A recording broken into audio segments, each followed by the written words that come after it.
Alex Reeves froze in the doorway, his hand still raised to knock.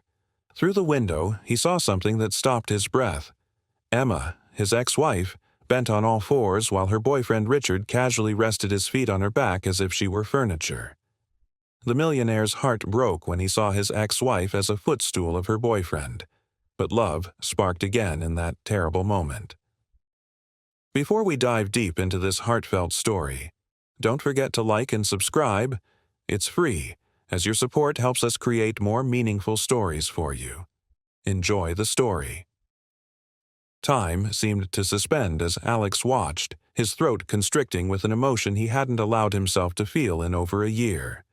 Emma, brilliant, proud Emma, was on her knees, reaching beneath the sofa for something while Richard lounged above her, scrolling through his phone with one hand and holding a whiskey with the other, his expensive loafers crossed atop her slender back.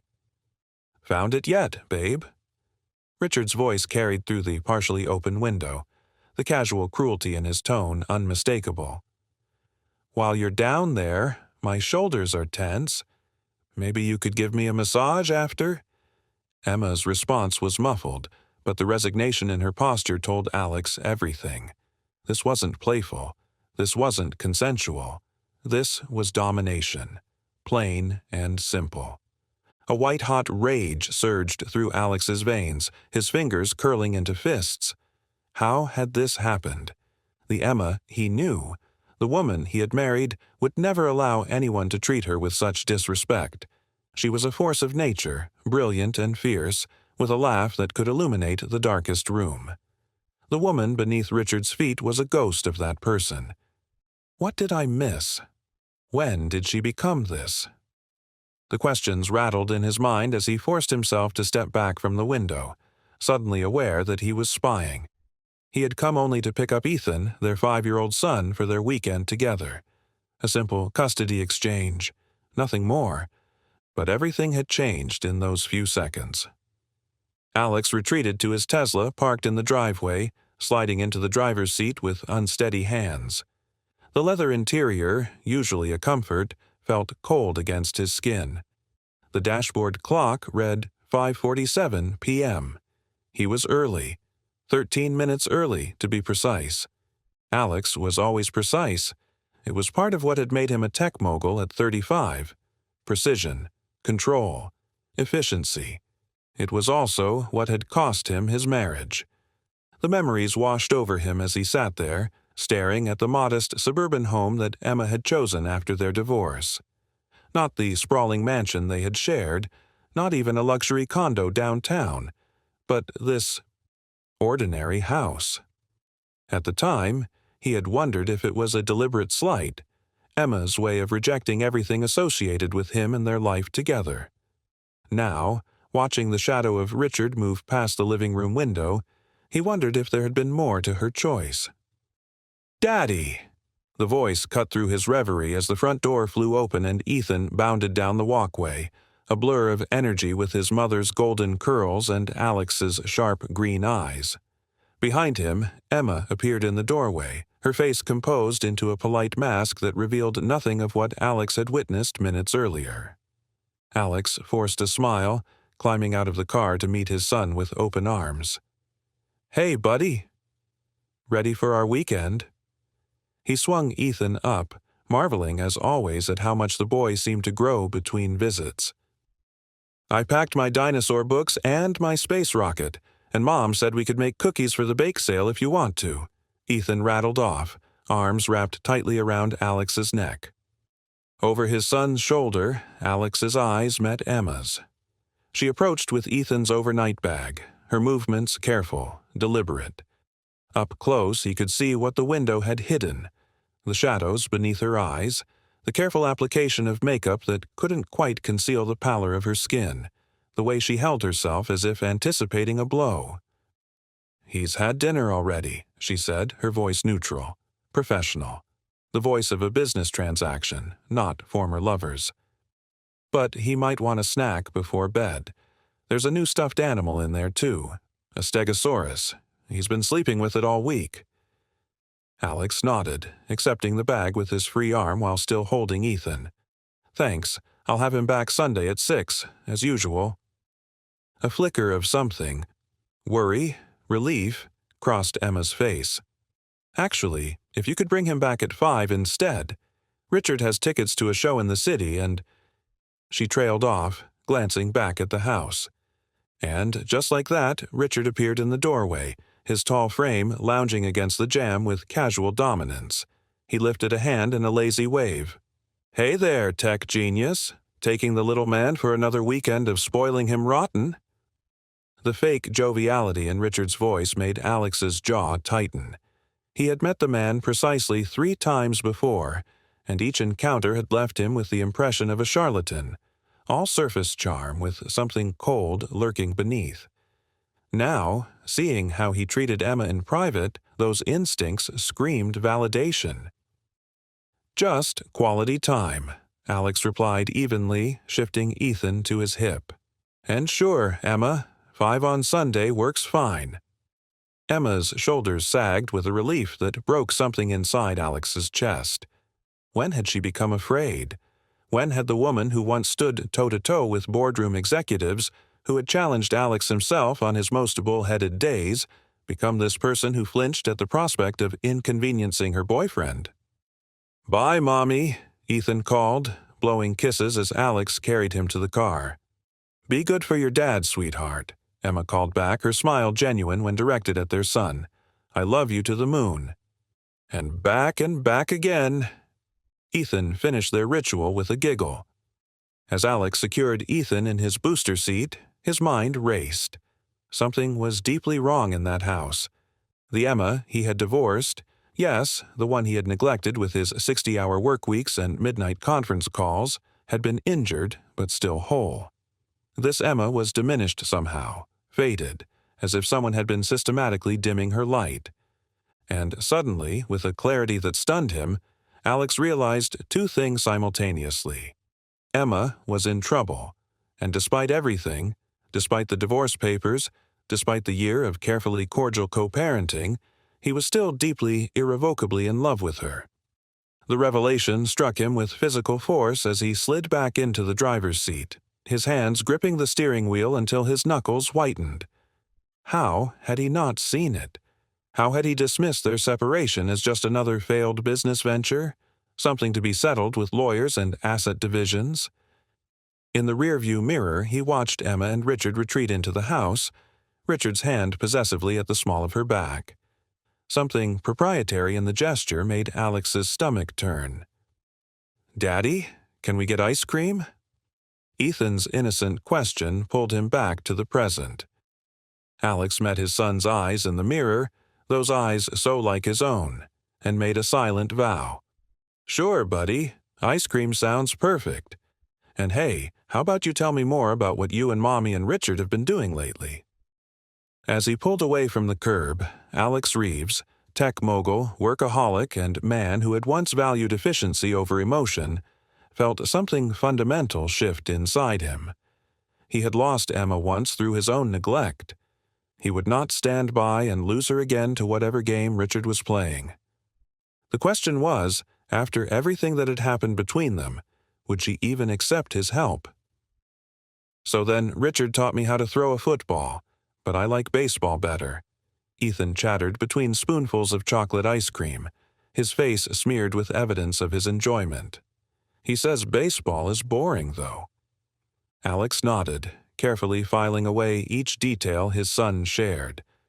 The casual mentions of Richard had become increasingly frequent over the past few months, but he had dismissed them as the natural integration of a new adult in Ethan's life. Now, with the image of Emma on her hands and knees burned into his memory, each reference carried new significance.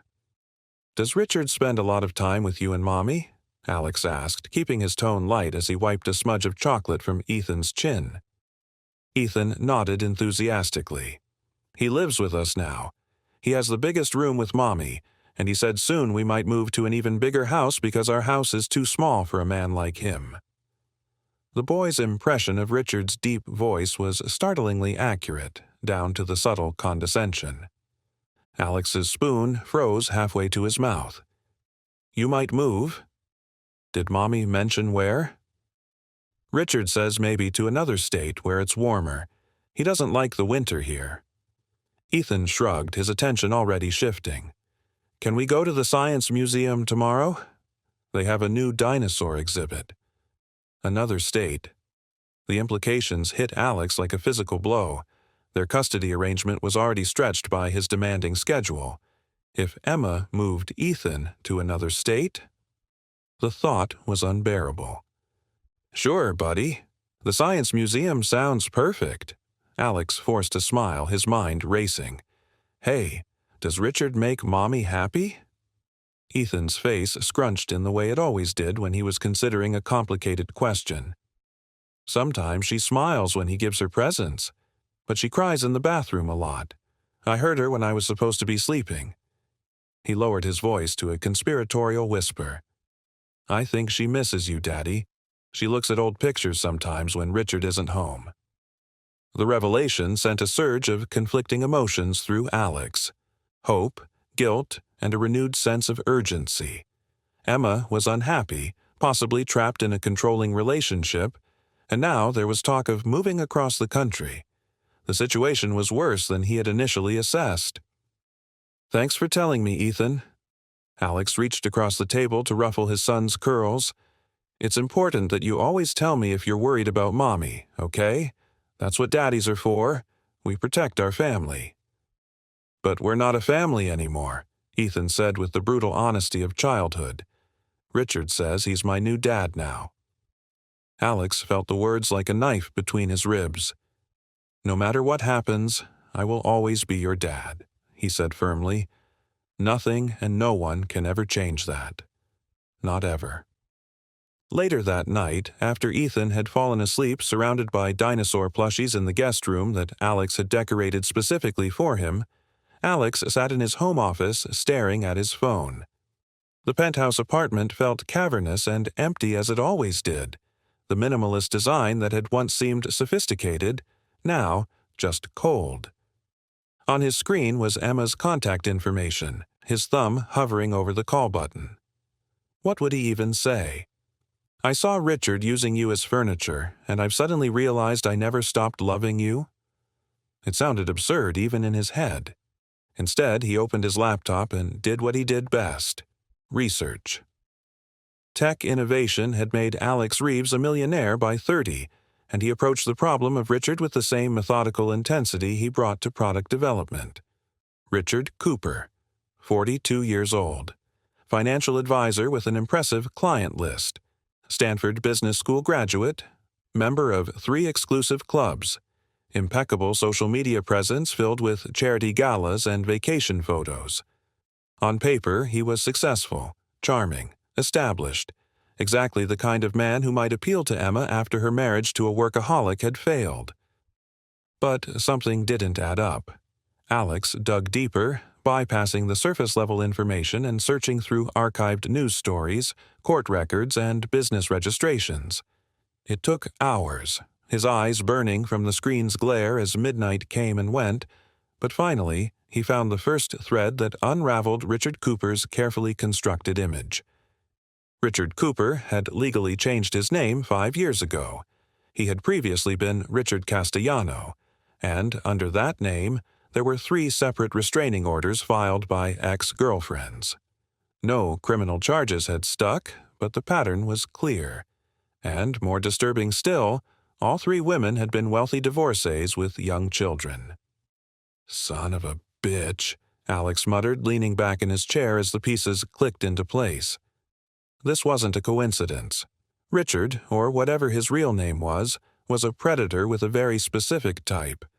Vulnerable women with access to money and children who could be used as emotional leverage. Just like Emma. Alex's phone buzzed suddenly, making him jump. Emma's name flashed on the screen and his heart hammered against his ribs as he answered. Emma? Is everything okay? It was nearly 2 a.m. She never called this late. The silence on the other end stretched for several seconds, punctuated only by what sounded like ragged breathing. I'm sorry, she finally said, her voice barely above a whisper.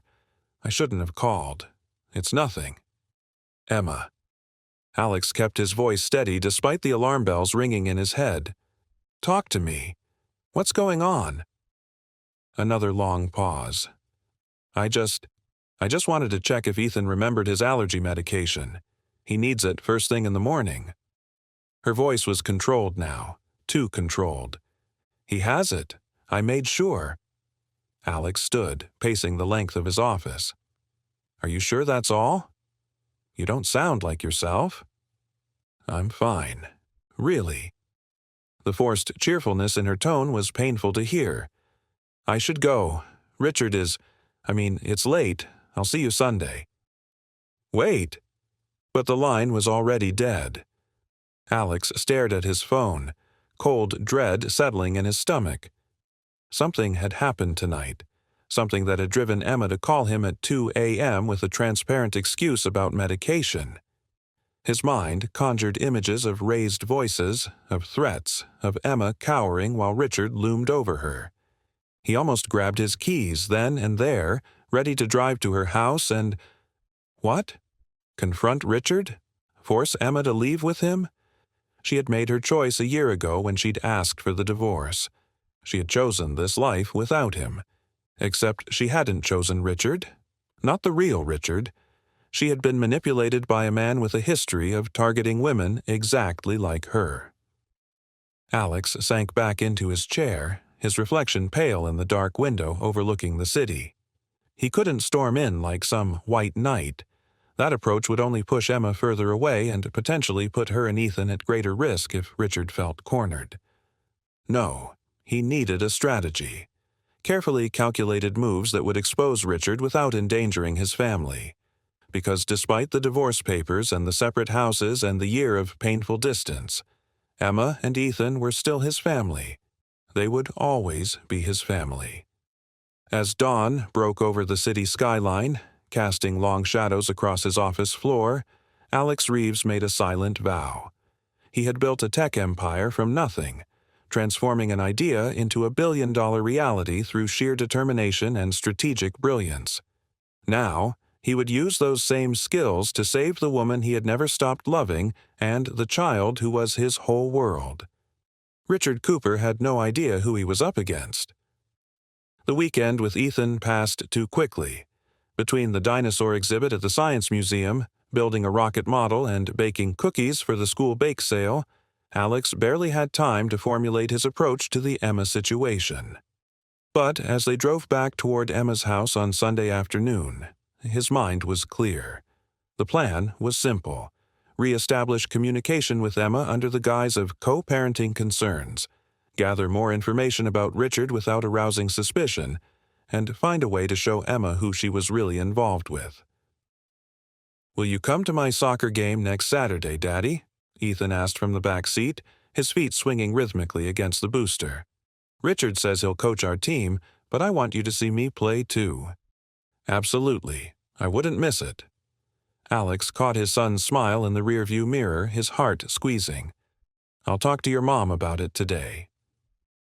This was the opening he needed, a legitimate reason to have a conversation with Emma without Richard immediately becoming suspicious. As they pulled into the driveway of Emma's house, Alex took a deep breath, steeling himself. The house looked peaceful with no sign of the scene he had witnessed on Friday. "I'll get my bag," Ethan announced as they stopped, already unbuckling himself with the dexterity of a child well practiced in the routine of custody exchanges. Alex placed a gentle hand on his son's shoulder. "Hold on a second, buddy. Let me talk to your mom first, okay? About your soccer game." Emma answered the door with a tight smile, her eyes darting past Alex as if expecting to see someone else. She wore a high-necked sweater despite the mild spring day, and her hair was pulled back in a severe ponytail that emphasized the sharp angles of her face. She looked thinner than she had on Friday. "You're early," she said, crossing her arms over her chest. "Just by 15 minutes. I wanted to talk to you about Ethan's soccer. He mentioned a game next Saturday." Alex kept his tone casual, friendly. Something flickered across Emma's face. Relief, perhaps, as she nodded. "Yes, his first game of the season. It's at 10 at Westfield Park." "I'd like to be there." Of course, you should be. She glanced over her shoulder into the house before stepping outside and partially closing the door behind her. Richard signed up to assistant coach. He'll be on the field, so you'll be in the stands with the other parents. It shouldn't be a problem. The careful way she navigated the scenario, making sure to establish boundaries between Alex and Richard, spoke volumes about the tension that must exist in her household. "Emma," Alex began, lowering his voice, "is everything okay with you? With Richard?" Her posture immediately stiffened, her face closing like a shutter. "Everything's fine. Why?" "Ethan mentioned you might be moving out of state." "What? No, we're not." She paused, confusion evident in her expression. "Richard and I discussed possibly taking a vacation somewhere warm this winter, but there's no plan to move." Alex nodded slowly, filing away the discrepancy. "Good to know. It's just that Ethan seemed to think. Richard sometimes talks about places he'd like to live someday." Emma's voice took on a defensive edge. "Ethan must have misunderstood. We're not going anywhere." "I'm glad to hear it." Alex hesitated, then decided to push a little further. "You called pretty late on Friday. Did something happen?" The color drained from Emma's face. "I told you, I was just checking about Ethan's medication." "At 2 a.m? "I couldn't sleep." Her eyes dropped, fixing on a point somewhere near his shoes. "Insomnia. Since the divorce." The lie hung in the air between them, as tangible as the spring pollen drifting on the breeze. Alex knew insomnia. He'd suffered from it himself during the darkest days after she left. This was something else, something she was afraid to name. Emma. He took a careful step closer, keeping his voice gentle. "If you ever need anything at all, you can call me, day or night. We may not be married anymore, but you're still the mother of my child. I care what happens to you." For a moment, the mask slipped. Her eyes met his, and in them, he saw a flash of the old Emma. Brilliant, defiant, alive. Then, just as quickly the vulnerability was gone, replaced by a polite smile that didn't reach her eyes. "That's very kind, but we're fine. Really. Richard takes good care of us." The words sounded rehearsed, as if she had said them many times before, perhaps even to herself. The front door opened behind her, and Richard appeared, his arm immediately snaking around Emma's waist in a gesture that looked affectionate but felt possessive. "Alex, right on time. How was your father-son weekend?" The transformation in Emma was instantaneous and disturbing. Her spine straightened, her smile brightened artificially, and she leaned into Richard's embrace with a practiced ease that made Alex's stomach turn. This was performance, not affection. "It was great. Ethan's in the car getting his bag." Alex kept his face neutral despite the rage building inside him. Here was the man who had been emotionally abusing Emma, potentially threatening her, and Alex was expected to exchange pleasantries as if they were old friends. Ethan chose that moment to race up the walkway, his overnight bag bouncing against his small back. "Hi, Richard." "Hi, Mommy.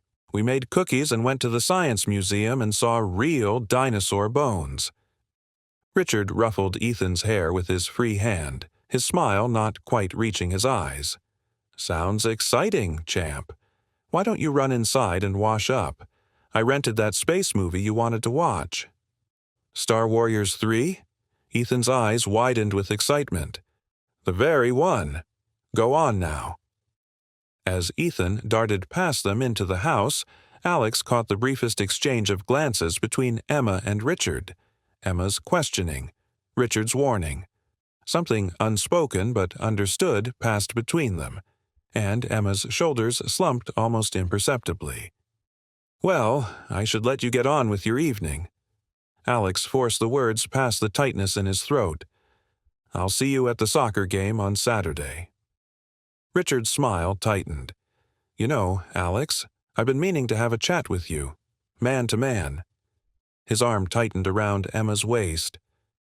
Maybe we could grab a drink sometime this week. There are some parenting approaches we should align on. The threat was veiled but unmistakable. Richard was establishing dominance, marking his territory. Sure. Name the time and place. Alex met Richard's gaze steadily, refusing to be intimidated. I'll text you. Richard turned toward the house, pulling Emma with him. Come on, babe. Ethan's waiting. Emma glanced back over her shoulder as they entered the house, her eyes meeting Alex's for one unguarded moment. In that brief connection, he saw something that both chilled and strengthened his resolve. Fear. Pure, unadulterated fear. The door closed, and Alex stood alone in the gathering dusk, the weight of what he had witnessed settling over him like a shroud. This was worse than he had initially thought. Richard hadn't just diminished Emma. He had systematically isolated and controlled her to the point where she was afraid to speak freely, even during a brief conversation outside her own home. As Alex walked back to his car, his phone buzzed with a text message. Tuesday, 8 p.m., the Oak Room downtown. Don't be late. Richard. Alex stared at the message, his jaw clenching. Richard had just made his first tactical error. He was bringing the battle to Alex's territory now, and if there was one thing Alex Reeves excelled at, it was winning battles on his own turf. Game on, he murmured, sliding into his car and pulling away from the house that held his family captive. The Oak Room was exactly the kind of place Alex would have expected Richard to choose. Expensive enough to impress, but not so exclusive that Richard couldn't get a reservation. Dark wood paneling, leather chairs, and bartenders who knew how to make a proper old-fashioned without being asked twice. It was a power play location, meant to convey status and control. Alex arrived 15 minutes early, selecting a corner table that gave him a full view of the entrance while keeping his back to the wall. Old habits from his early days of venture capital negotiations. Never let the opponent control the physical space of a meeting. He ordered sparkling water and waited, using the time to review what he had learned over the past 2 days.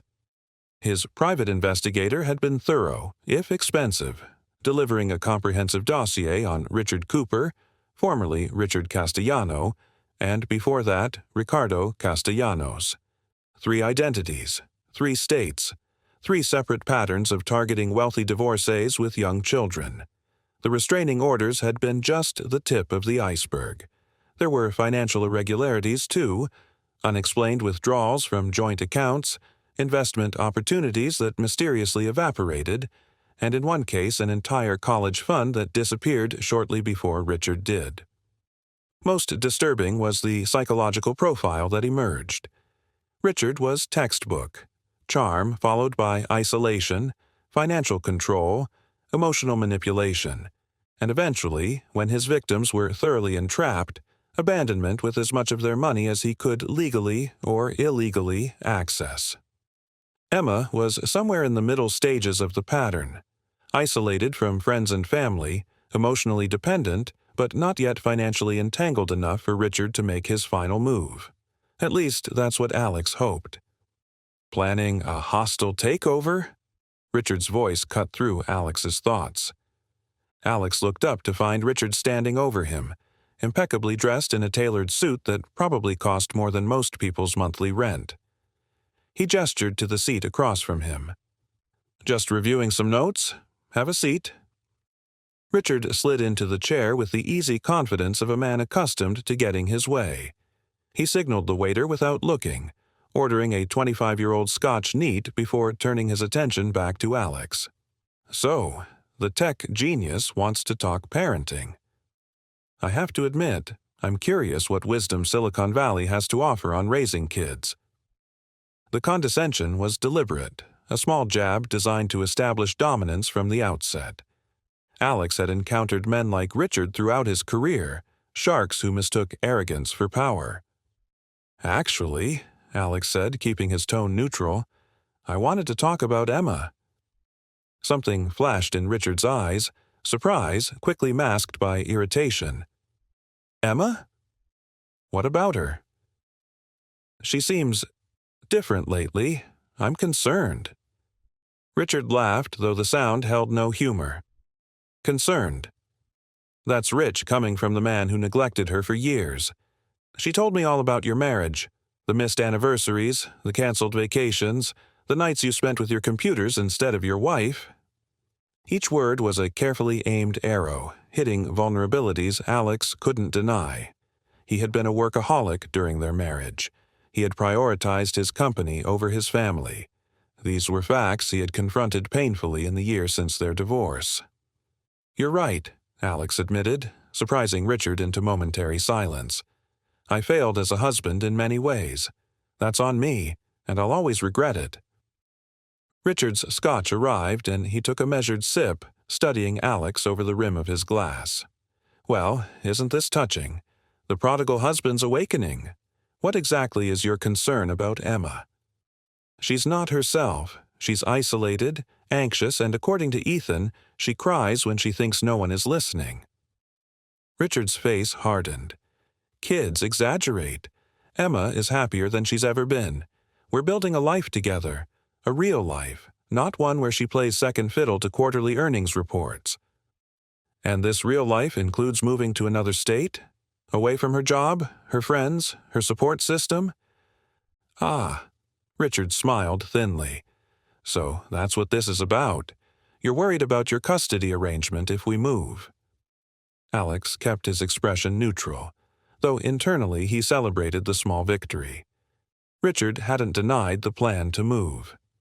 Any father would be concerned about being separated from his child. "Don't worry, tech boy. When we move, if we move, you'll still get your court-mandated weekends. Maybe we'll even be generous and let you have 3 weeks in the summer." Richard leaned forward, dropping his voice. "But let's be clear about something. Emma and Ethan are my family now. I'm the one who's there every day. I'm the one Ethan calls for when he has a nightmare. I'm the one Emma turns to at night." His smile was predatory. "You're just the wallet that funds the child support." The rage that surged through Alex was primal, a father bear defending his cub. His fingers tightened around his water glass, and for a brief, vivid moment, he imagined the satisfaction of smashing it into Richard's smirking face. But that would only harm Emma and Ethan in the long run. Strategy, not emotion, would win this battle. "You know, Richard," Alex said, setting down his glass carefully, "I've been doing some research on you. Fascinating reading." The flicker of unease that crossed Richard's face was almost imperceptible, but to Alex, who had negotiated billion-dollar deals by reading the smallest changes in body language, it was like a neon sign. "Oh, I'm flattered by the attention. Richard Cooper. Or do you prefer Richard Castellano? Or maybe Ricardo Castellanos?" Alex kept his voice conversational, as if they were discussing the weather rather than exposing a fraud.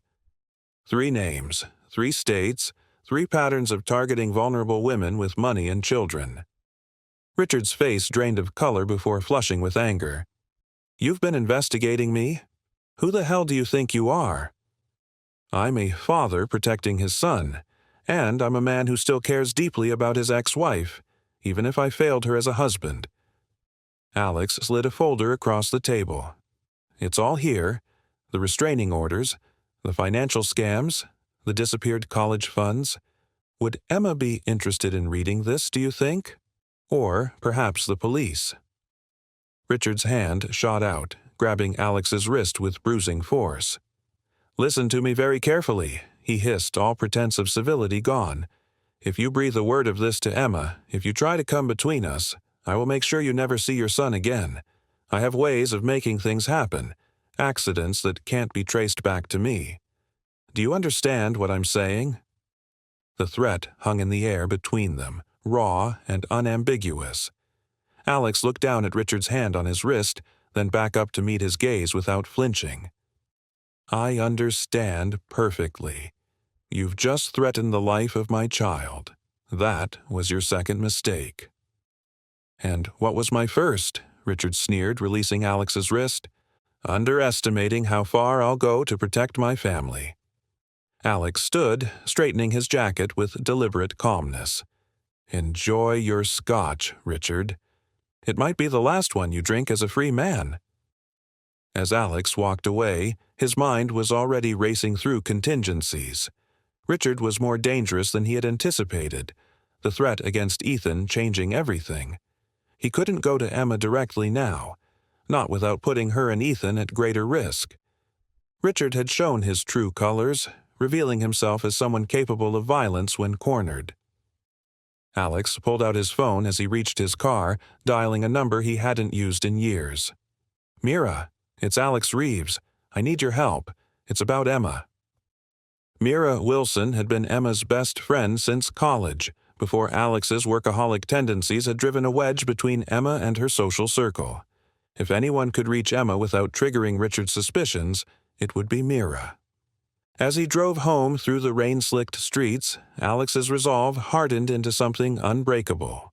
The man who had once prioritized work over love had finally found something worth fighting for with every resource at his disposal: his family. And God help Richard Cooper when the full force of that determination came crashing down on him. "I can't believe we lost touch for so long," Mira said, stirring her latte absently as she sat across from Alex in the quiet cafe 3 blocks from Emma's house.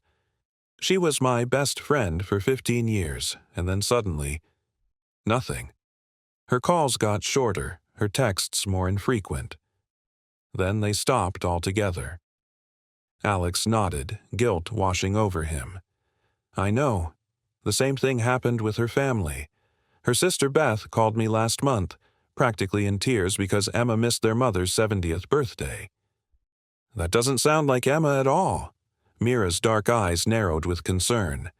"She would never miss something like that. She adores her mother." "Richard's been isolating her systematically." Alex kept his voice low despite the relative privacy of their corner table. "It's what men like him do. Cut their victims off from support systems, make them dependent, then exploit them." Mira's expression hardened. "So, what's the plan?" "I'm assuming you have one, or you wouldn't have called me out of the blue after 2 years." Alex smiled grimly. Mira had always been direct. It was why she and Emma had bonded in college. They were both fiercely intelligent women who refused to tolerate nonsense. "I need you to reconnect with her, but carefully. Richard can't suspect we've spoken. Maybe call her about a class reunion or something similarly innocent." "And then what?" "I just casually mention her boyfriend is a serial con artist with multiple identities?" "Number." That would only push her away and alert Richard. Alex leaned forward, his voice dropping even lower. "Just be her friend again. Create a space where she feels safe, where she might eventually confide in you, and most importantly, be a connection to the outside world that Richard doesn't control." Mira studied him intently. "You still love her, don't you?" The question caught him off guard, though it shouldn't have. "Yes, I never stopped. I just forgot to show it when it mattered." Something in Mira's expression softened. "For what it's worth, I always thought you two were meant for each other, even when you were being an idiot workaholic." She sighed, glancing down at her wedding ring. "Dave and I almost split up 3 years ago for the same reason. He was building his law practice, always at the office. It was my ultimatum that saved us. Therapy or divorce. He chose therapy." The words stung with the bitter taste of missed opportunities. Alex had been given ultimatums too, warnings that his marriage was crumbling. He had dismissed them as Emma being dramatic, had promised to change without actually changing, until one day she stopped asking and simply handed him divorce papers instead. "I'll help," Mira said decisively, "not just for you, but for Emma. And for Ethan. That poor kid."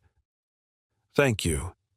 Alex reached across the table, squeezing her hand briefly. "But be careful.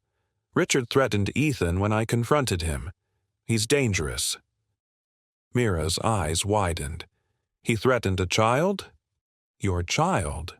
Her shock quickly morphed into determination. "Oh, he's going down.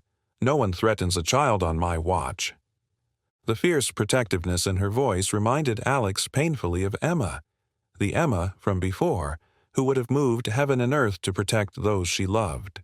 That woman was still in there somewhere, buried beneath layers of emotional manipulation and fear.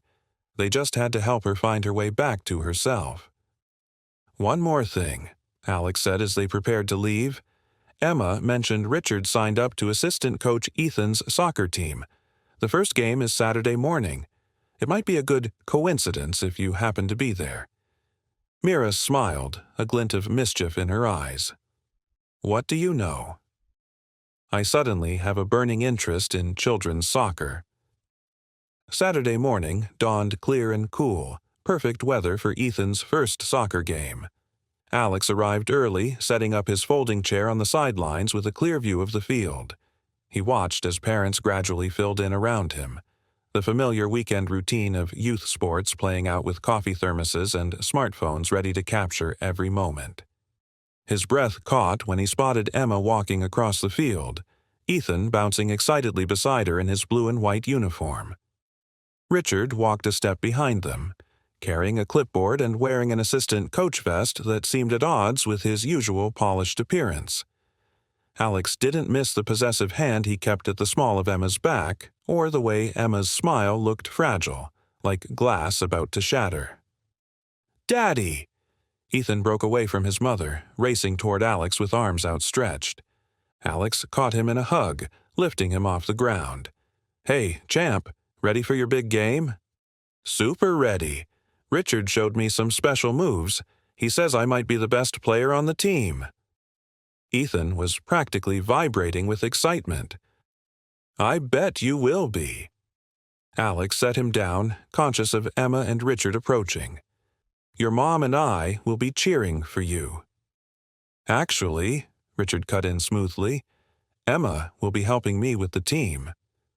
Parent volunteer. You understand?"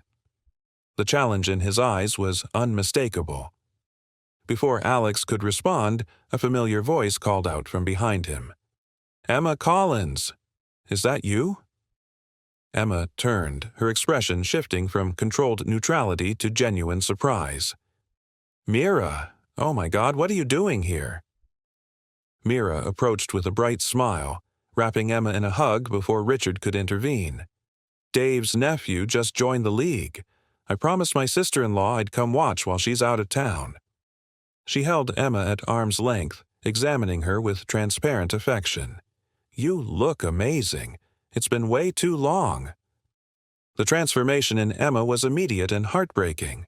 For a brief moment, the mask slipped, and pure joy illuminated her face. "I can't believe it.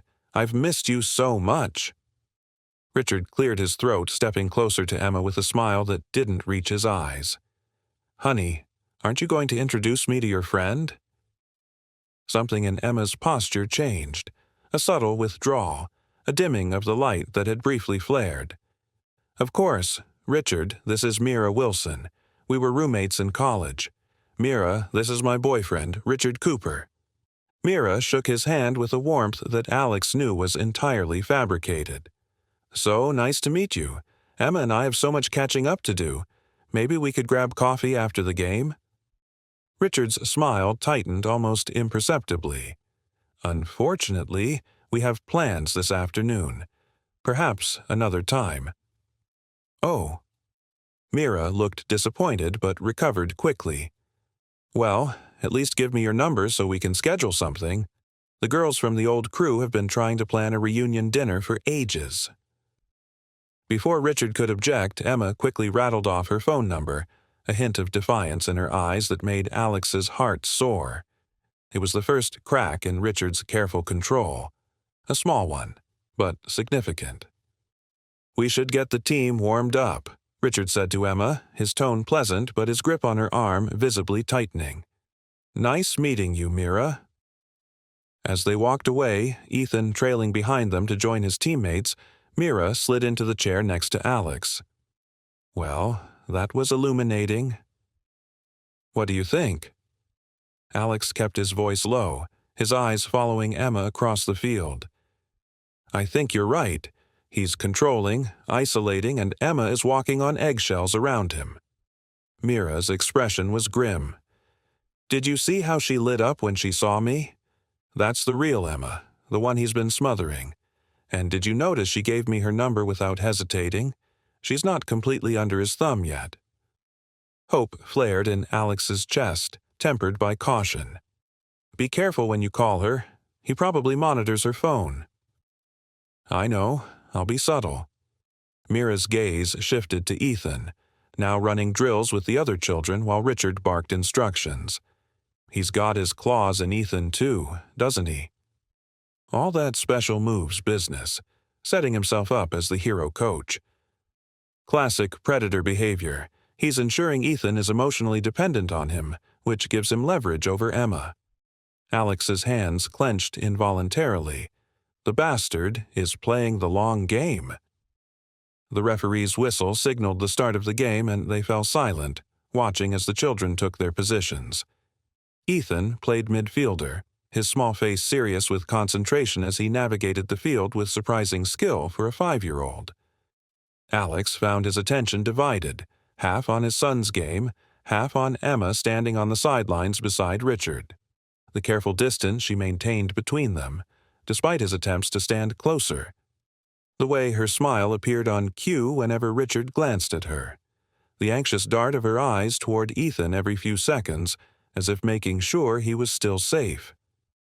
Halfway through the game, Ethan scored a goal, his face lighting up with pure joy as he looked toward the sidelines, not at Richard, but directly at Alex.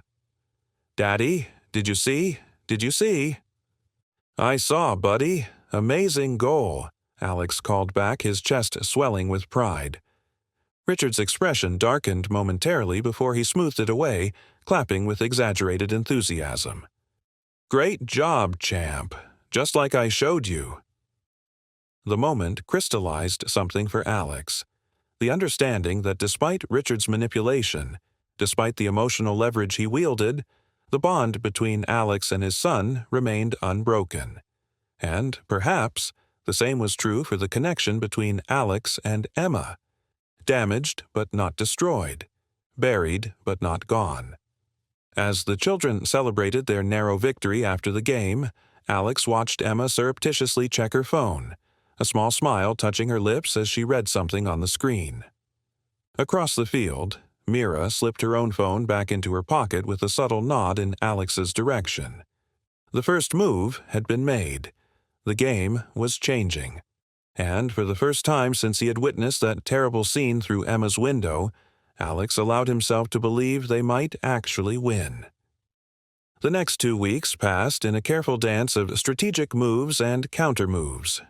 Mira managed 3 coffee meetings with Emma, each one carefully orchestrated to appear spontaneous and coincidental. Richard had accompanied Emma to the first, hovering with barely concealed irritation as the women reminisced about college days. The second he had called repeatedly during the hour Emma and Mira spent together. By the third, something had shifted. Emma arrived alone, her phone switched off, a quiet defiance in the set of her shoulders. "She's starting to remember who she is," Mira reported to Alex over a secure phone line they had established for these conversations. Yesterday, she mentioned that Richard had suggested they combine bank accounts, and she told him she wasn't ready for that step. Alex felt a surge of pride mixed with concern. How did he react? Not well, according to Emma. There was a discussion afterward. The way Mira emphasized the word made it clear this had been no ordinary disagreement. She didn't go into details, but she had makeup covering a bruise on her wrist. "Alex, I think he's escalating." Cold dread pooled in Alex's stomach. The timeline was accelerating. If Richard was becoming physically abusive, the situation was deteriorating faster than they had anticipated. "Did you tell her what we discovered about him?" "Not directly. I mentioned a friend whose ex turned out to have multiple identities and how she checked his background. Planted the seed, you know? Emma got very quiet afterward." Mira paused, and Alex could hear her taking a deep breath. "She asked me today if I thought she had changed since meeting Richard. If she seemed less herself. What did you tell her? The truth, that the Emma I knew would never let anyone dim her light, that I missed her fire, her laughter, her independence. Mira's voice softened. She cried, Alex. Really cried. Then she thanked me for being honest and said she needed to think about some things. Hope and fear warred in Alex's chest. Emma was waking up, beginning to see the manipulation that had ensnared her. But Richard wouldn't surrender his control easily. If he sensed he was losing his grip on her, he might accelerate his plans, or worse, become dangerous in ways they hadn't yet seen. We need to be ready, Alex said, his decision crystallizing. If she calls, if she needs an escape, we need a plan in place. Already on it, Mira replied. Dave's drawn up temporary restraining order paperwork. It's ready to file the minute she gives the word. And I've cleared our guest room. Alex swallowed hard, grateful for allies who understood the gravity of the situation. Thank you. For everything. Don't thank me yet. She hasn't left him, and leaving is the most dangerous time. Mira's tone was somber. Just be ready, Alex. When she makes her move, things could get ugly fast. The call came at 3:17 a.m., jolting Alex from a restless sleep. Emma's name flashed on his screen, and he was instantly alert, heart hammering against his ribs. Emma? What's wrong? The only response was ragged breathing, punctuated by what sounded like muffled sobs. Emma, talk to me. Are you hurt? Is Ethan okay? Panic clawed at his throat as he switched on the bedside lamp, already mentally calculating how quickly he could get to her house. He knows. Her voice was barely above a whisper, trembling with fear. About Mira. About the background check. He went through my phone while I was sleeping. Alex was already pulling on clothes, phone tucked between ear and shoulder. Where is he now? Where's Ethan? Ethan's asleep. Richard left. After. The pause spoke volumes. He said he needed to clear his head, but he took some of Ethan's things with him. His favorite teddy bear, his special blanket. Alex, I'm scared. The way he looked at me. Listen to me. Alex grabbed his keys, heading for the door with single-minded determination. Pack a bag for you and Ethan, just essentials. I'm coming to get you right now. No. The panic in her voice stopped him in his tracks. No. He said he'd be watching the house. He said if he saw you... Her voice broke. He has a gun, Alex. I saw it when he was packing his bag. Ice flooded Alex's veins.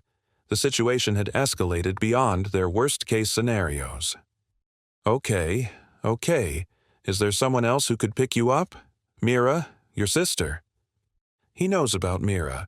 He'd be expecting that. Emma's voice steadied slightly, her analytical mind, the brilliant mind that had first attracted Alex to her years ago, beginning to function despite her fear. But not my sister. He's never met Beth. Call her. Now get her to take you and Ethan to Mira's. Dave's a lawyer. He can file an emergency restraining order first thing in the morning. Alex resumed his path to the door, mind racing through contingencies. I'll meet you at Mira's. And Emma, don't take your phone. He might be tracking it. Okay. She took a shuddering breath. Alex, I'm sorry. For not seeing it sooner. For letting him get so close to Ethan. Don't. None of this is your fault. Alex meant it with every fiber of his being. Men like Richard are expert manipulators. You have nothing to apologize for. The line went quiet for a moment. I need to tell you something. About Richard's plans. He was going to... A crash sounded in the background, followed by Emma's sharp intake of breath. He's back, she whispered, terror evident in every syllable. I have to go. Emma, wait. The line went dead.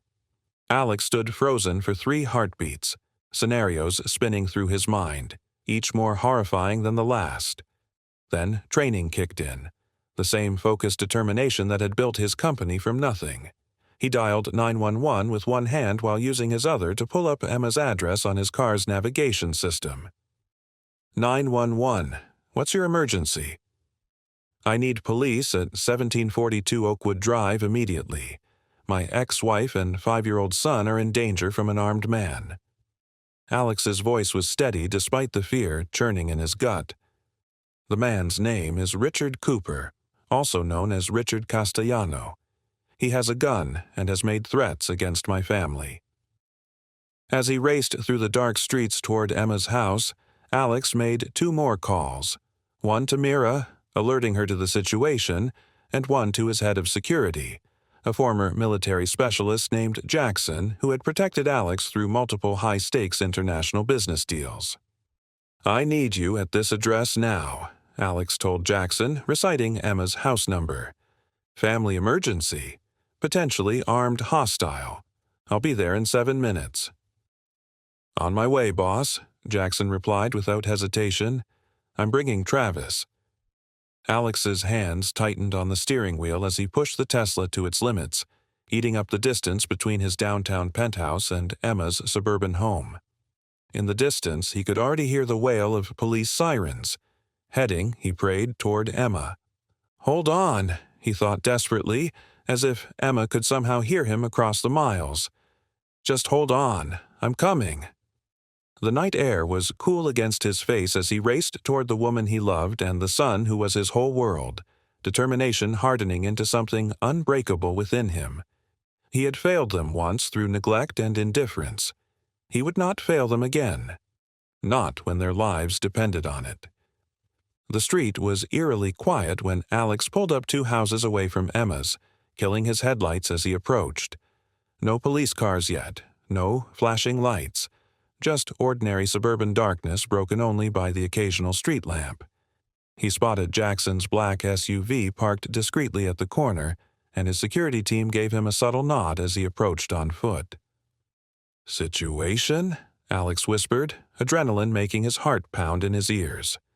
1 male inside with the woman and child. Lights on in the living room only. Raised voices but no sounds of physical altercation yet. Jackson's military background showed in his precise assessment. Police are 3 minutes out, approaching silent. Alex nodded, eyes fixed on the house where his family was trapped with a desperate, dangerous man. Through the front window, he could see shadows moving. Richard pacing, gesticulating wildly. Where were Emma and Ethan? Were they hurt? The questions burned in his mind, threatening to overwhelm his carefully maintained control. I can't wait, he decided, starting toward the house. My son is in there. Jackson caught his arm. Boss, wait for the police. This guy is armed. So am I. Jackson's eyebrows rose at this unexpected revelation. Not with a gun, with leverage. He wants something from Emma. Money, control, something. I'm a billionaire. I can offer him more. Understanding dawned in Jackson's eyes. A negotiation. Create an alternative exit strategy for him. Exactly. Alex straightened his shoulders, businessman instincts merging with paternal desperation. Cover me. If things go sideways, get Ethan out first, no matter what. The walk to Emma's front door was the longest of Alex's life. Each step weighted with the knowledge that his next actions could determine whether his family lived or died. No business deal, no product launch, no investor meeting had ever carried such devastating potential consequences. He knocked firmly, 3 measured raps that betrayed none of the terror coursing through his veins. Silence fell inside the house. Then footsteps approached the door, and Richard's voice called out, tight with suspicion. Who is it? It's Alex Reeves. I'm alone. I want to talk. Another silence, then the sound of a lock turning. The door opened just enough to reveal Richard's face, taut with barely controlled rage, and the glint of metal in his right hand partially concealed behind the door. Well, if it isn't the hero, right on schedule. Richard's smile was a grimace. Did she call you crying? Poor little Emma, always needing a man to rescue her. No one called me. Alex kept his voice calm, reasonable. "I realized something about our conversation the other day, and it couldn't wait until morning. May I come in?" Richard's eyes narrowed, calculating. After a long moment, he stepped back, opening the door wider. "Why not?" "We're having a little family meeting anyway. You might as well join." The living room looked like a hurricane had torn through it. Cushions thrown from the couch, a lamp shattered on the floor, a framed photo of Ethan with its glass cracked. Emma stood with her back to the wall, Ethan clutched protectively against her. The boy's eyes were wide with confusion and fear, his dinosaur pajamas rumpled from sleep. "Daddy?" Ethan's voice was small, uncertain. "Hey, buddy." Alex kept his tone light, as if arriving at 3:30 a.m. to find an armed man threatening his family was perfectly normal. "Everything's okay. The grown-ups need to talk for a minute." Emma's eyes locked with his, a silent communication passing between them. "Police coming?" her gaze asked. Alex gave an almost imperceptible nod. "So, what's this revelation that couldn't wait until morning?" Richard demanded, the gun now openly displayed in his hand, though pointed at the floor. "Make it quick. Emma and I have plans to discuss." "I want to make you an offer." Alex remained standing, carefully positioning himself to block Richard's direct line to Emma and Ethan. "A business proposition." Richard laughed, a harsh sound devoid of humor. "A business proposition? At this hour? While I'm having a private conversation with my girlfriend?" "Half my fortune." Alex stated it flatly, watching Richard's eyes widen in surprise. 50% of everything I own. Liquid assets transferred to an offshore account. In exchange for you walking away, right now, forever." Richard's expression shifted, greed warring with suspicion. "You expect me to believe you'd give up billions just like that? For my son's safety? Without hesitation." Alex took a calculated risk, moving closer to Richard. "Think about it. Years of planning and manipulation to get access to Emma's modest assets, or one night to become one of the richest men in the world." Emma gasped softly, understanding dawning in her eyes as she recognized what Alex was doing. Buying time, creating distraction, offering Richard an exit strategy that might avoid violence. Richard's grip on the gun tightened, his gaze flicking between Alex and Emma. "How do I know this isn't a trick?" "I can transfer $10 million right now as a good faith payment, from my phone to any account you name." Alex slowly reached for his pocket. "The rest within 24 hours, after you're safely out of the country." For a moment, avarice gleamed in Richard's eyes, the same predatory calculation that had likely preceded his exploitation of other vulnerable women. Then suspicion clouded his expression. "You'd never part with half your company. Not even for them." Alex met his gaze steadily. "You're right. The company stays mine. But the liquid assets, cash, properties, investments, that's the offer. More money than you could spend in 10 lifetimes, Richard." Richard's attention was fully on Alex now, the gun unconsciously shifting to point more directly at him rather than toward Emma and Ethan. It was the opening Emma had been waiting for. With the lightning reflexes of a mother protecting her child, she launched Ethan's heavy metal water bottle from the side table directly at Richard's hand. The gun clattered to the floor as Richard howled in pain and surprise. In the same instant, the front and back doors burst open. Police officers from the front, Jackson and Travis from the rear, all converging on Richard in a controlled tackle that drove him to the ground. "Ethan!" Alex lunged forward, gathering his son into his arms as Emma collapsed against him, her whole body trembling with adrenaline and relief. "You came," she whispered against his shoulder, her fingers clutching his shirt. "You actually came." "I will always come for you," Alex promised, his free arm wrapping around her waist as officers secured Richard in handcuffs. "Both of you. Always." "He's finally asleep," Emma said softly, joining Alex on Mira's back porch 2 hours later. Wrapped in a borrowed robe, her face scrubbed clean of makeup, she looked exhausted, but somehow more like herself than she had in months. Alex handed her a mug of tea, studying her face in the gentle glow of dawn breaking over the horizon. "How are you holding up?" "Honestly, I don't know yet." She curled her fingers around the warm ceramic. "The police said they found evidence in his car, fake passports, Ethan's birth certificate, a map with routes marked to Canada. He was planning to take Ethan and disappear." Alex's stomach clenched at how close they had come to losing everything. "But he didn't.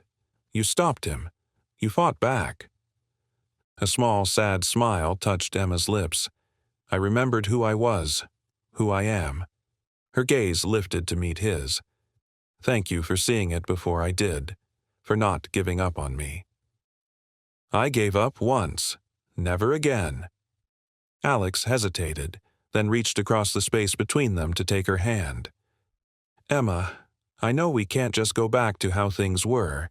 Too much has happened, but I want you to know that I've changed.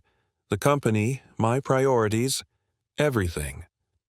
She didn't pull away, her fingers lightly entwining with his. "I've changed too, in ways I'm still figuring out." They sat in companionable silence as the first rays of sunlight painted the sky in shades of pink and gold, illuminating a world forever altered by the night's events. Not healed, not yet, but with the possibility of healing shimmering on the horizon. "What happens now?" Emma finally asked, her voice stronger than before. Alex squeezed her hand gently. "Now, we take it one day at a time. We keep Ethan safe. We help you rebuild your life however you want it to be. No pressure, no expectations." "And us?" The question hung in the air between them, fragile and hopeful. "Us is whatever you want it to be, when you're ready, if you're ever ready." Alex met her gaze steadily. "Friends, co-parents, or more. But on your terms, Emma. Always on your terms." Emma's smile was small but genuine, the first real smile he had seen from her in over a year. "I think I'd like to start with breakfast. The three of us, after Ethan wakes up." "Breakfast sounds perfect," Alex agreed, his heart lighter than it had been in years. As the new day dawned, they sat side by side, not rushing to define what might come next. There would be healing to do, trust to rebuild, and a family to redefine. But for now, in this moment of quiet after the storm, it was enough to simply be together. Safe, alive, and facing the future not as broken individuals, but as something that might, with time and care, become whole again. As they watched the sunrise together, Alex understood at last what his wealth had blinded him to before. True riches weren't kept in bank accounts or measured in stock prices, but in the silent language of hands intertwined and hearts beating in unison. Like a garden long neglected, their love hadn't died. It had simply been waiting for someone to remember it was worth tending. A second chance, hard-won and precious beyond measure. Don't forget to like this video if you believe in the power of love to break down walls and bridge any divide. Please do comment your feedback and subscribe to our channel for more powerful stories of family, redemption, and the triumph of love over pride. Remember, it's never too late to change your story.